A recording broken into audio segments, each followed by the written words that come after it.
zare olona mba mety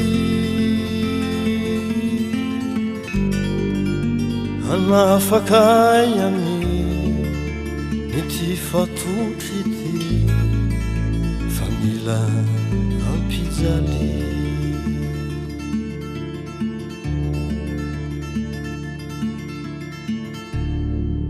zao anie ka efa tofokasy la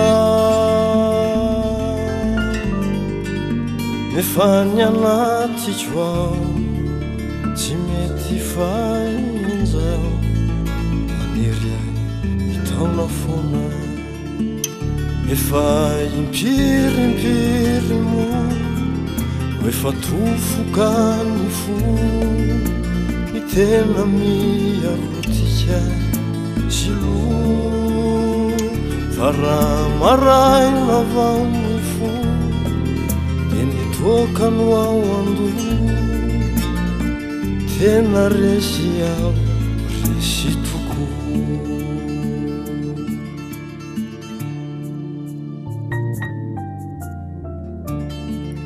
aizintsony mahitako fanafana aizintsony ko mahitako fitsarana avy ry miasa fatratra sy mavesatra entana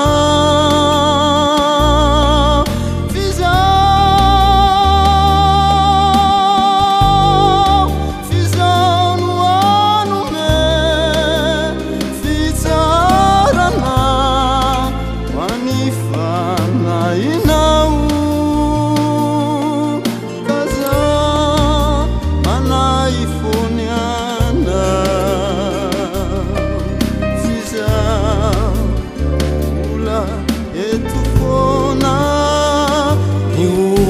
zay mamatotra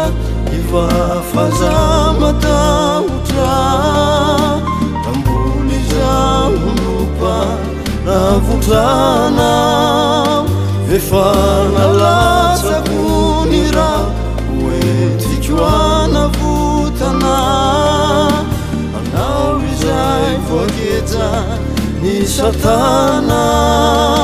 kaza manaintsony anao fatakolombaovao ka tsy vary lavo fonintsony mijangana miny zao